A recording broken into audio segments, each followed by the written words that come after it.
پھر آگے ایک دھمکی لگاتا ہے، اور اگر تو نے میری نہ مانی، تو نے کہا ساری ملاؤں کی باتیں ہیں، اور تو اپنی مرضی پہ چلا، تو پھر میری بات یاد رکھ، یہ چیلنج ہے تیرے رب کا، اتعبتک فیما ترید ولا یکون الا ما ارید، میں تمہیں تیری زندگی میں تھکا دوں گا۔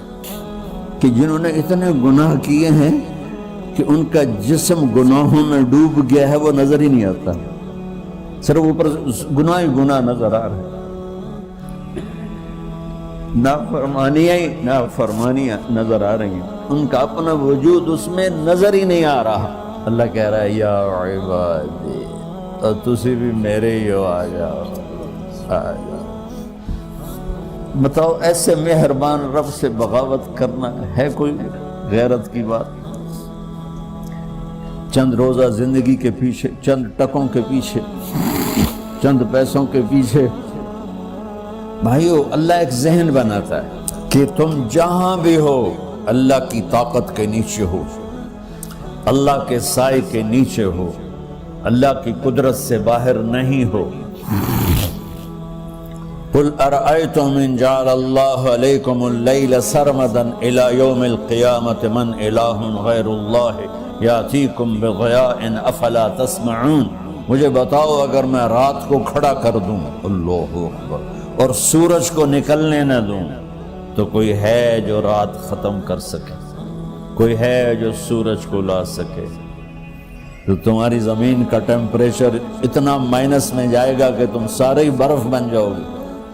پھر اللہ کہتا قل ارأیتم ان جعل اللہ علیکم النہار سرمدا الى یوم القیامہ من الہ غیر اللہ یاتیکم بلیل تسکنون فیہ افلا تبصرون، مجھے بتاؤ اگر میں دن کو کھڑا کر دوں، آسمان کے وسط میں سینٹر میں سورج کو کھڑا کر دوں، اسے ڈوبنے نہ دوں، کوئی ہے تیرے رب کے سوا جو اس کو لے جائے اور جا کے وہاں غروب کر دے؟ اس طرح اللہ ذہن سازی کرے، اگر سورج ڈوبے نہیں تو چند دن میں ساری زمین کو آگ لگ جائے گی، چند دن وہ نکلے نہیں تو زمین فریز ہو کے پوری کی پوری فریزر بن جائے گی، ہم بھی اس میں برف بنے پڑے ہوں، اور اگر وہ ڈوبے نہیں تو پوری دنیا کو آگ لگ جائے گی۔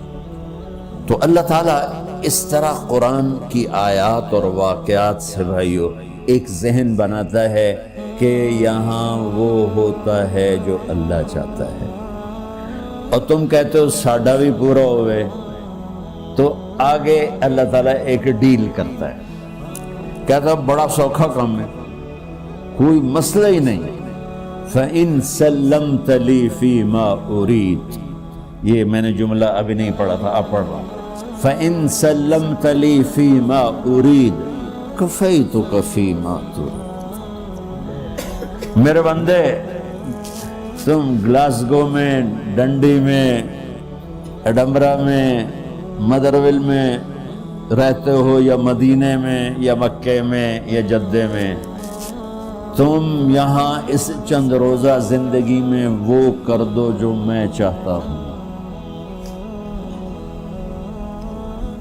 یہاں وہ کر دو جو میں چاہتا ہوں، اس کے پیچھے نہ بھاگو جو تم چاہتے ہو، تم یہاں وہ کرو جو میں چاہتا ہوں، تو کیا ہوگا؟ کفیتک فیما ترید، میں تیری ہر چاہت پوری کر دوں گا، تیری ہر چاہت پوری۔ یہیں سے دیکھو ہم اپنی مرضی پوری کیوں کرتے ہیں؟ سیٹسفیکشن کے لیے، اور آج جیسی دنیا ڈپریشن کا شکار ہے کبھی نہیں ہوئی۔ ساری دنیا میں جو دوا سب سے زیادہ بک رہی ہے وہ ڈپریشن کی، پوری دنیا، شاید افریقہ دے جنگل چھڑ کے پوری دنیا میں سب سے زیادہ جو دوا بک رہی ہے وہ ہے ڈپریشن۔ جب ہر چاہا پورا ہو رہا ہو پھر ڈپریشن کیوں ہے؟ کہ سسٹم اوپر سے چل رہا ہے، نیچے نہیں ہے۔ کیا لطف انجمن کا جب دل ہی بجھ گیا. اللہ دل کو کی خوشیاں نکال لے تو دنیا کی کوئی رونق اللہ کی قسم آپ کو خوشیاں نہیں دے سکتی. اور اللہ دل میں خوشیاں بھر دے تو موت کو بھی ہنستے ہوئے گلے لگاؤ. میرے نبی کے نواسے نے کربلا میں کس خوشی سے موت کو گلے لگایا، کس خوشی سے اولاد کو ذبح کروایا، کس خوشی سے سر کو نیزے پہ چڑھوایا. تو اللہ تعالی ہم سے ایک ڈیل کرتا ہے، فَإِن سَلَّمْتَ لِي فِي مَا أُرِيد. چند دن ہیں زندگی کی، اس میں وہ کر دو جو تیرا رب کہہ رہا ہے. اور اللہ کی قسم اللہ ہر وہ شے کہتا ہے جو میرے لیے مفید ہے، اور اللہ کی قسم اللہ ہر اس شے سے روکتا ہے جو میرے لیے نقصان دہ ہے.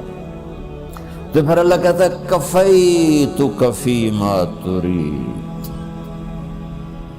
جو چاہو گے کر دو. یہیں سے شروع کر دو. پھر آگے ایک دھمکی لگاتا ہے، فَإِن لَّمْ تُسَلِّمْ لِي فِي مَا أُرِيدُ.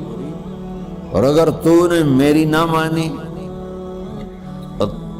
تو نے کہا ساری ملاؤں کی باتیں ہیں، اور تو اپنی مرضی پہ چلا، تو پھر میری بات یاد رکھ. یہ چیلنج ہے تیرے رب کا، اتعبتک فی ما ترید ولا یکون الا ما ارید. میں تمہیں تیری زندگی میں تھکا دوں گا، جس کو آج ڈپریشن کہتے ہیں. میں تجھے تیری زندگی میں تھکا دوں گا، تیری خواہشات پوری کر کے بھی تجھے رلا دوں گا، اور پھر آخر میں ہوگا وہ جو تیرا رب چاہتا ہے. تو اس تھوڑی سی زندگی میں کیوں نہیں وہ کر لیتے ہو جو وہ کہہ رہا ہے. وہ میرا رب ہے، میرا باس، میرا رب. باس کو صرف آرڈر دینے آتے ہیں، کیونکہ وہ خالق نہیں. اس نے مجھے بنایا ہے، وہ مجھ سے پیار کرتا ہے. کل ہی غالباً وہاں بلیک برن کے بیان میں یہ حدیث میں نے بیان کی گئی، ابن آدم انی لک محب. آدم کی اولاد میں تم سے پیار کرتا ہوں. فبحقی علیک کل محبا. ارے تمہیں میری قسم تم بھی تو مجھ سے پیار کرو. ہم کسی سے ناراض ہو جائیں، بیٹے سے، بیٹی سے، بیوی سے، بھائی سے، نوکر سے ناراض ہو جائیں. ہمارے لہجے میں سختی آتی کہ نہیں آتی؟ بولو. ہاں،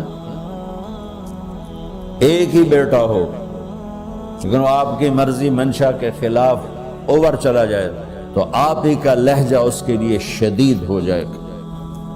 ماں کا ایک ہی بیٹا ہو، اس کا لہجہ بھی اس کے لیے شدید ہو جائے. اور یہاں تو نوکر سسٹم ہے نہیں، ہمارے یہاں تو نوکر سسٹم ہے تو ان کی عزت ان کے ہاتھ میں پکڑا دیتا.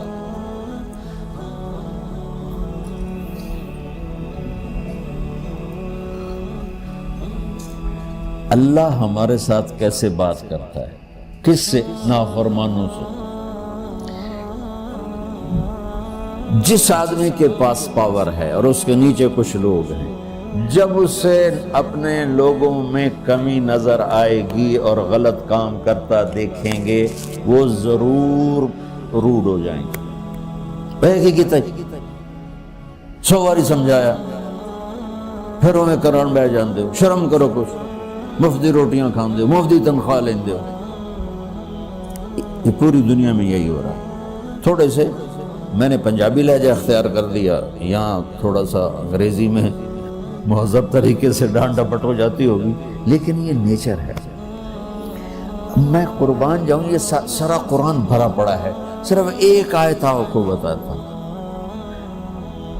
کیا اس کے بعد حق بنتا ہے کہ ہم اس کی نافرمانی کریں؟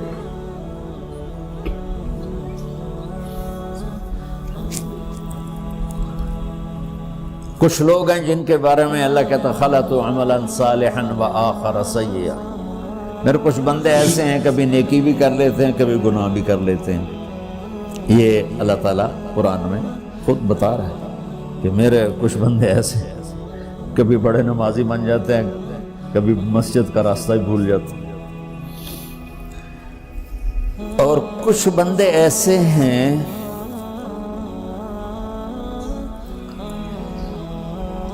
جنہوں نے جب سے آنکھ کھولی ہے اس دن سے لے کر آج تک ایک کام اللہ کو راضی کرنے والا نہیں کیا۔ ایسوں سے بھی دنیا بھری پڑی ہے، اور ایک بہت بڑا دنیا کا طبقہ ہے جو اللہ کو جانتا ہی نہیں ہے، جانتا ہے تو غلط طریقے سے جانتا ہے، اور ایک بہت بڑا طبقہ ہے جو اللہ کو مانتا ہی نہیں کہ ہے ہی کوئی نہیں، ایتھیسٹ میں ایتھیسٹ ہوں۔ تو میرے بھائیوں، میں اللہ کی قسم کھا کے کہہ رہا ہوں کہ کس محبت سے اللہ نے ان لوگوں کو پکارا ہے، کاش میں آپ کو اس کی وضاحت کر سکوں۔ یا عبادی الذین اسرفوا علی انفسہم،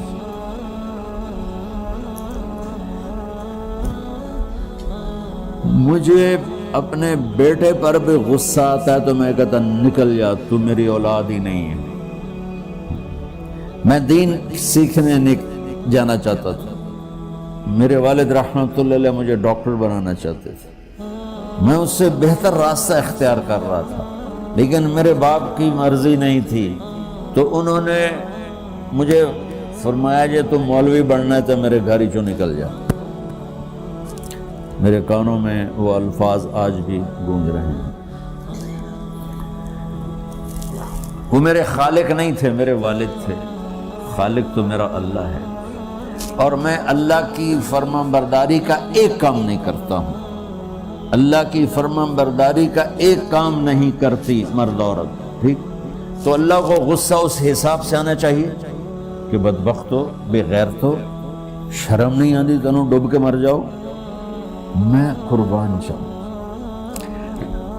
اللہ کہتا ہے یا عبادی، او میرے بندے۔ یہ پتہ کن کو کہہ رہا ہے؟ جو تبلیغ کرتے ہیں، جو علم پڑھتے ہیں، جو یہ بچے کی طرح مصلی پہ نماز پڑھاتے ہیں، جو میری طرح ممبر پہ بیٹھ کے دین بیان کرتے ہیں، جو راتوں کو اٹھ کے تہجد پڑھتے ہیں، میرے بندو۔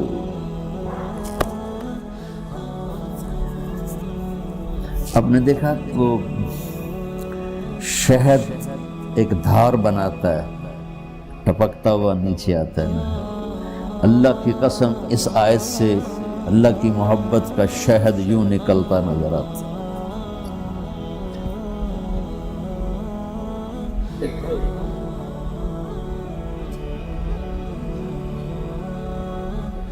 یا عبادی، اللہ کو کہنا تھا اوے نافرمانو، کہنا یہ چاہیے تھا جو آگے لفظ میں بتاؤں گا نا، پھر آپ کو خود بخود میری بات واضح ہو جائے گی۔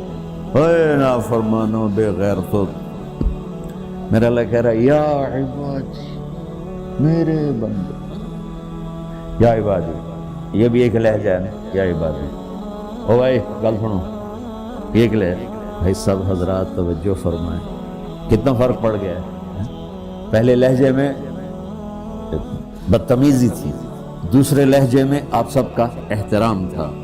میرا رب تو بے نیاز ہے، اس سے ہماری کیا ضرورت ہے، سارے آسمان سجدے سے بھرے پڑے ہیں، فرشتے مقدے ہی نہیں۔ پھر وہ ہمیں یا ایھا الناس نہیں کہتا، اوے لوگو، یا ایھا الناس، اوے لوگو، یا عبادی، او میرے بندو، میرے یا عبادی سے یوں لگتا ہے جیسے اللہ آگے بڑے رابعہ بصری جیسی عورتیں اور جنید بغدادی جیسے مردوں سے اللہ بات کرنے لگا ہے۔ 3 لفظ ہیں، اسرفوا علی انفسہم، وہ بندے جنہوں نے جب سے آنکھ کھولی ہے ایک دفعہ بھی مجھے خوش کرنے کا کام نہیں کیا، آ جاؤ تم بھی میرے ہی ہو۔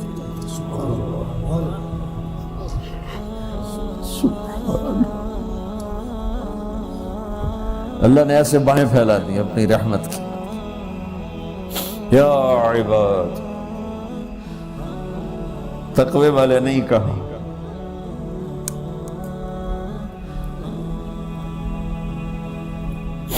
روزے والے نہیں کہا، پردے والی عورتوں کو نہیں کہا، حلال کمانے والے، تہجد پڑھنے والے، علم پڑھنے والے۔ اعلیٰ اعلیٰ اعلیٰ کا مطلب یہاں بہت طاقتور ہے، عربی کے حرفوں کا بھی مطلب ہوتا ہے۔ اعلیٰ کا یہاں مطلب ہے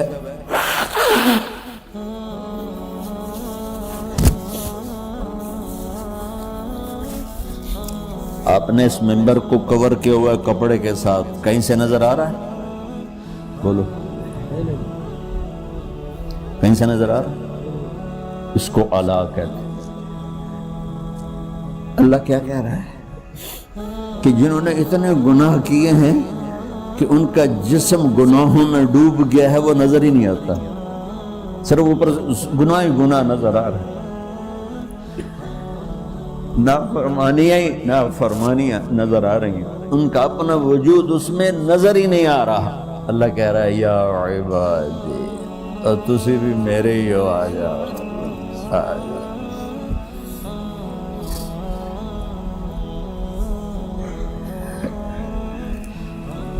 بتاؤ ایسے مہربان رب سے بغاوت کرنا ہے کوئی غیرت کی بات؟ چند روزہ زندگی کے پیچھے، چند ٹکوں کے پیچھے، چند پیسوں کے پیچھے، یا عبادی یا عبادی، اوہ